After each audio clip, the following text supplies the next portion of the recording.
اور اس معنی میں اقبال و کلام تو بہت ہے لیکن میرا مخصوص سے زیادہ کچھ نہیں ہے، اور تمہیں بس اس قدر معلوم ہو جائے کہ قوم صوفیہ کی مراد دراصل اصطلاحی الفاظ و تراکیب سے کیا ہے، اور اس سلسلے میں جمع تفرقہ افناء پکار قیمت و حضور کے ذکر میں کافی کچھ کہا جا چکا ہے کہ صوفیوں کے مختلف مزاج میں ان کا تصور کیا ہے، خصوصاً صاحب و شکر کی بحث میں اس کا ذکر آ چکا ہے، اور یہاں اگر کسی کو سمجھنے میں کوئی مشکل پیش آئے تو انہی بوا کی طرح رجوع کرنا چاہیے، کیونکہ ان تمام باتوں کے بیان کا اصل مقام وہی اور وہی انہیں بیان کیا بھی گیا ہے، لیکن یہاں بھی چونکہ اس کا اجمالی سا ذکر ناگزیر تھا، لہٰذا اس قدر یہاں بھی بیان کر دیا گیا تاکہ ہر کسی کے مذہب کی پوری شرح ہو جائے۔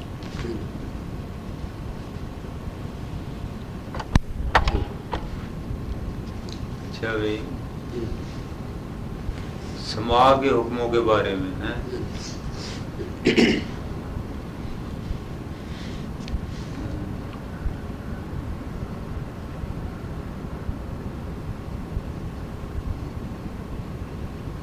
یعنی قوالی دے حکموں کے بارے میں جاننا چاہیے کہ جس طرح دلوں کے اندر ارادے مختلف ہوتے ہیں، اسی طرح سماع میں بھی طبائع کے اختلاف کی وجہ سے مختلف حکم ہیں، اور اسے بڑھ کر ستم کیا ہوا کہ کوئی ان سب کو ایک حکم کے تحت لا کر ایک ہی حکم لگاتے ہیں۔ ویسے سننے والوں کی دو قسمیں ہیں، ایک تو وہ ہیں کہ جو معنی کو سنتے ہیں، اور دوسرے وہ ہیں جو آواز کو سنتے ہیں۔ ان دونوں میں جہاں فائدے ہیں وہاں نقصانات بھی ہیں، کیونکہ سروٹی آوازوں کا سننا غلبہ معنی کے تحت ہوتا ہے جو بنی آدم کی طباع میں ترکیب دیا گیا ہے، چنانچہ وہ غلبہ معنی ہی باطل ہے تو سماع بھی باطل ہے۔ جس شخص کی طبیعت میں فساد بھرا ہوا وہ جو کچھ بھی سنے سب فساد ہی فساد ہوتا ہے، اور ان تمام امور و معنی کا ذکر داؤد علیہ السلام کی حکایت میں بڑی تفصیل سے مذکور ہے کہ جب حق تعالیٰ نے انہیں اپنا خلیفہ بنا لیا تو انہیں اچھی آواز عطا فرمائی اور ان کے گلے کو مزامیر کی مانند بنا دیے، یعنی کہ سازوں کی طرح، یعنی گلے کو ساز کی طرح نغموں سے بھر دیا،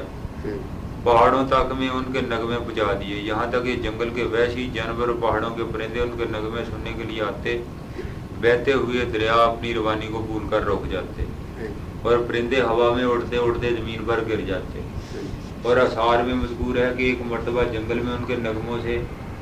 مسحور ہو کر پورے ایک ماہ تک کسی پرندے نے کچھ نہ کھایا، وہاں پہ مقیم انسانوں نے رونا چھوڑ دیا، بلکہ دودھ تک نہ مانگا بچوں نے اور نہ پیا، اور جو لوگ ان کی آواز سن کر وہاں سے واپس آئے تو ان کے کلام و آواز کی لذت کی تاثیر سے اکثر ان میں سے مردہ پائے گا، یہاں تک کہ ایک مرتبہ 700 جوان لونڈیاں شمار میں آئیں جو مر چکی تھی۔ تب حق تعالیٰ نے چاہا کہ معنی کی خاطر سماع یعنی قوالی سننے والوں اور خواہش نفس کے تحت قوالی سننے والوں میں یعنی سماع سننے والوں میں امتیاز پیدا کر دیا جائے، تاکہ اہل حق اور حقیقت پسندوں کا درجہ اہل حوث سے علیحدہ رہے۔ ادھر شیطان یعنی ابلیس بھلا کب چوکنے والا تھا، اس نے بھی اجازت چاہے اسے ہیلا مگر کا جال کھلانے کا موقع دیا جائے، تاکہ وہ اہل حوث کے علاوہ خود اہل حقیقت کو بھی گمراہ کرنے کی کوشش کر سکے۔ بس اس نے بھی مختلف ساز مثلا بنسری تمبورا وغیرہ تیار کر لیے، اور حضرت داؤد علیہ السلام کی مجلس کے عین بالمقابلہ اپنی ایک مجلس راستہ کر لی۔ چنانچہ جو لوگ حضرت داؤد علیہ السلام کی آواز سنتے تھے دو گروہوں میں بٹ گئے، ایک وہ تھے جو اہل شقاوت تھے اور دوسرے وہ جو اہل سعادت تھے۔ پہلے جو تھے وہ ابلیس کے سازوں میں مشغول ہو گئے، اور دوسرے جو حضرت داؤد علیہ السلام کی آواز کی گردیدہ رہے، اور پھر جو اہل معنی تھے ان کے پیش نظر نہ حضرت داؤد کی آواز تھی اور نہ ان کے غیر کا تصور ان کے دل میں تھا، کیونکہ وہ ہر حالت میں حق تعالیٰ ہی کو دیکھتے تھے۔ شیطان کا ساز ان کے نزدیک فتنہ حق تھا، تو صوت داؤد ان کے لیے ہدایت حق، بس وہ سبھی سے علیحدگی اختیار کر بیٹھے اور تمام طلقاء سے گریزاں رہنے لگے، کیونکہ دونوں گروہوں کو ان کی اصل صورت میں دیکھ لیا تھا، اور اچھائی کو اچھائی اور برائی کو برائی کے صحیح روپ میں ملاحظہ کر چکے تھے۔ اور اس قسم کے لوگ وہ ہوتے ہیں کہ جو کچھ بھی سنے حلال ہے، اس لیے کہ سماع حرام کی طرف وہ راغب ہو ہی نہیں سکتے۔ اور تصوف کے جھوٹے دعوت داروں کا ایک گروہ ایسا بھی ہے جو کہا کرتے ہیں کہ ہمارا سماع کچھ اور ہی کیفیت کا حامل ہے، یعنی جو کچھ وہ حقیقت میں ہے ہمیں اس کے برعکس دکھائی دیتا ہے۔ مراد اس ٹونگ سے ہے کہ یہ کہ جو چیز بظاہر فاشا ہے ہمیں اس میں بھی جلوہ حقیقتی دکھائی دیتا ہے، حالانکہ یہ محال ہے، کیونکہ ولایت کا کمال یہ تو نہیں کہ حقیقت الٹی دکھائی دیا کرے، بلکہ اس کا اصل کمال یہ ہوتا ہے کہ ہر چیز ویسی جیسی کہ وہ ہے ویسی ہی دکھائی دے، تاکہ دید صحیح معنوں میں دید ہو جائے. کیونکہ اگر اصل کے خلاف دکھائی دے تو یہ دید کی خامی اور غلط بینی کا فطور ہے. کیا تمہیں پیغمبر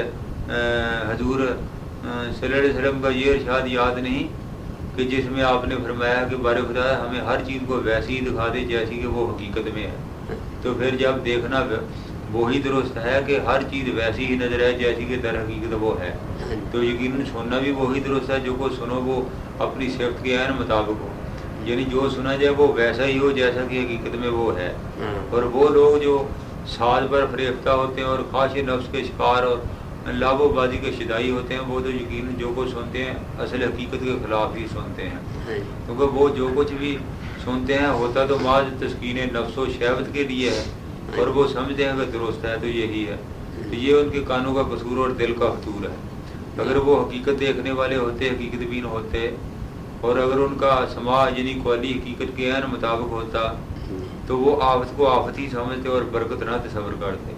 اور یہی چیز ان کی نجات کا باعث بن سکتی تھی. کیا تم نے نہیں دیکھا کہ کلام الہی یعنی قرآن پاک سننے کو تو گمراہوں نے بھی سنا تھا، لیکن چونکہ اس کی حقیقت تک نہ پہنچ سکے تھے لہذا گمراہ سے گمراہ ہوتے گئے، بلکہ اس کا مذاق اڑاتے رہے. چنانچہ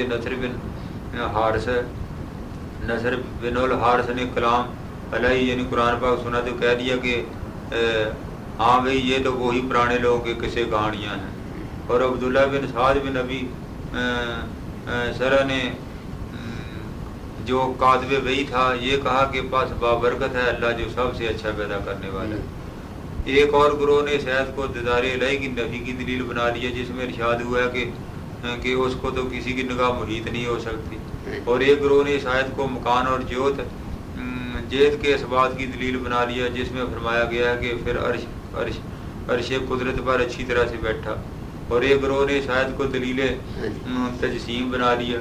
جس میں ارشاد ہوا ہے کہ آیا تیرا پروردگار اور فرشتے صاف پر صاف باندھے، چونکہ ان کے دل گمراہی اور ضلالت میں گرفتار تھے. اس لیے کلام الہی کا سننا بھی ان کے لیے بے سود رہا. اور ان کے برعکس توحید پرست نے کلام الہی تو کیا شاعر کا شعر بھی سنا تو اس پر نظر حقیقت ڈالی، اور اس شاعر کی طبیعت یا اس کے تخیل کو نہیں بلکہ اس طبیعت اور تخیل کے خالق کو اس میں جلوہ کر پایا. اور شاعر کے دل کو راستگی بخشنے والے کو دیکھا تو فعل شاعر یعنی شعر شاعر میں جو چیز قابل اعتبار نظر آئی وہ شاعر نہ تھا بلکہ شاعر کا خالق تھا. اور اس فعل شاعر کا فاعل ان کے نزدیک خود شاعر نہ تھا بلکہ حق تعالی ہی تھا. اور شعر کو انہوں نے فاعل کے قول ہونے کی دلیل گردانا. اور یوں ابر الذکر اہل جلالت کو حق میں بھی گمراہی ہی ملی، اور موخر الذکر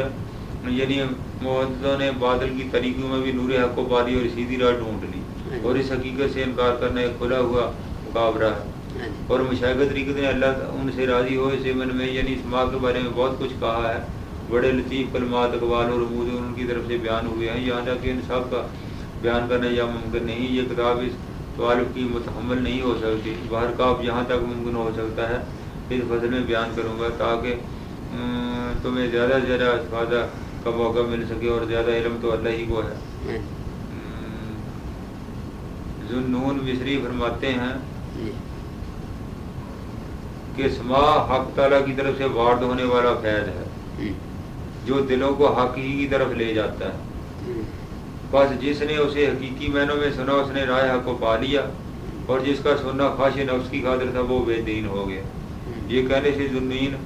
ذوالنون مصری کی مراد یہ نہیں کہ وصل سماع وصل حق کی علت یا سبب بن جائے گا، بلکہ مراد اس بزرگ کی یہ ہے کہ سننے والا اگر حق کو سننے والا ہے تو وہ معنی پر توجہ دیتا ہے، نہ کہ محض آواز کے اتار چڑھاؤ کو. اور دل حق نوشید و فیضان الہی کا محل ہوتا ہے. بس جب یہ معنی دل میں اتر جاتے ہیں تو دل کو برانگیختہ کرتے ہیں یعنی حق کی طرف ابھارتے ہیں. جو شخص سماع میں حق کا تابع ہوگا وہی محقق کہلائے گا. اور جو نفس کی غلامی اختیار کرے گا اس کے لیے حجاب اور پردوں کی سوا اور کیا راہ ہے. ہاں بیٹھے بیٹھے طویلیں البتہ کرتا رہے گا. بس اس کے یعنی حق کی خاطر سننے والے کے سماع کا ثمرہ تو یہ ہوگا کہ اسے مشاہدہ حق حاصل ہو جائے گا، اور دوسرے نفس کے غلام کا سماع اسے گمراہی کے پردوں میں گم کر دے گا. شبلی فرماتے ہیں کہ سماع کا ظاہر فتنہ ہے اور باطن عبرت. جس نے اشارہ کو پا لیا وہ تو عبر کی خاطر جو کچھ بھی سنے حلال ہے، لیکن جس نے نہ پایا اس نے تو فتنہ کو دعوت دی اور مصیبت اپنے گلے میں خود ہی ڈال لی۔ مطلب یہ کہ بوقت سماع دل اگر حدیث حق میں پوری طرح مستغرق نہیں ہے تو ایسے شخص کا سماع اس کے لیے مصیبت و بلا کے سوا کچھ بھی نہیں۔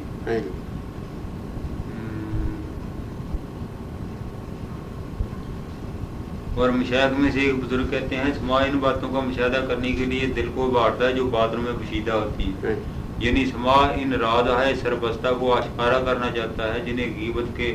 حجاب پوشیدہ ہی رکھنے میں مسئلہ تصور کرتے ہیں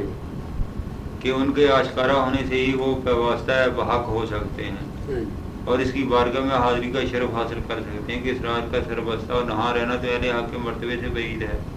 بلکہ ان کے انتہائی قابل ملامت و نفرت اوصاف میں سے ہے، کیونکہ دوست سے غائب ہوتے ہوئے بھی حاضری ہوتا ہے، یعنی وہ غیبت تو معذاری ہوتی ہے، دلوں سے غائب کب ہوا کرتے ہیں، وہاں تو ہمیشہ حاضر و موجود رہتے ہیں۔ دوستی میں غیبت کیسی، اور اگر ہے تو سمجھو کہ دوستی رخصت ہو چکی۔ اور حضری فرماتے ہیں کہ اس سماع کو کیا کروں کہ جس کا سلسلہ سنانے والے کے خاموش ہو جانے سے منقطع ہو جائے۔ لطف تو جب ہے کہ سماع سے سماع کا اتصال جاری رہے اور مسلسل جاری رہے اور کبھی اس کا سلسلہ ٹوٹنے نہ پائے، اور یہ بات باغ محبت میں اجتماع ہمت کا پتہ دیتی ہے کہ بندہ جب اس درجہ پر پہنچ جائے تو سارا عالم ہی اس کے سماع کا سامان ہے، اور پتھر مٹی بھی اسے ماو سماع معلوم دیتے ہیں، اور یہ درجہ بے حد بلند ہے اور اللہ ہی اصل حقیقت کو جانتا ہے اور تحقیق بھی اسی کے قبضے میں ہے۔ اور میرے شیخ اللہ تعالیٰ انہیں غریق رحمت کرے فرماتے ہیں کہ سماع تو پیچھے رہ جانے والوں کا ذات ہے، ورنہ منظر پہ پہنچ جانے والوں کو اس کی کیا حاجت رہ جاتی ہے، کیونکہ محل وصل میں حکم سماع ظاہر ہو جاتا ہے، کیونکہ سنا تو خبر کو کرتے ہیں اور خبر غیب کے بارے میں ہوا کرتی ہے، اور جب کوئی چیز نظر کے سامنے آ جائے تو اس کے بارے میں خبر یعنی سننے کی ضرورت ہی ختم ہو جاتی ہے۔ ہمارے سامنے ہو تو آپ کو در و دیوار کے بارے میں خبر دینے کی ضرورت نہیں، نہ مجھے کچھ سننے کی حاجت کے، سب کچھ جو میرے پیش نظر ہے خود ہی دیکھ لوں گا۔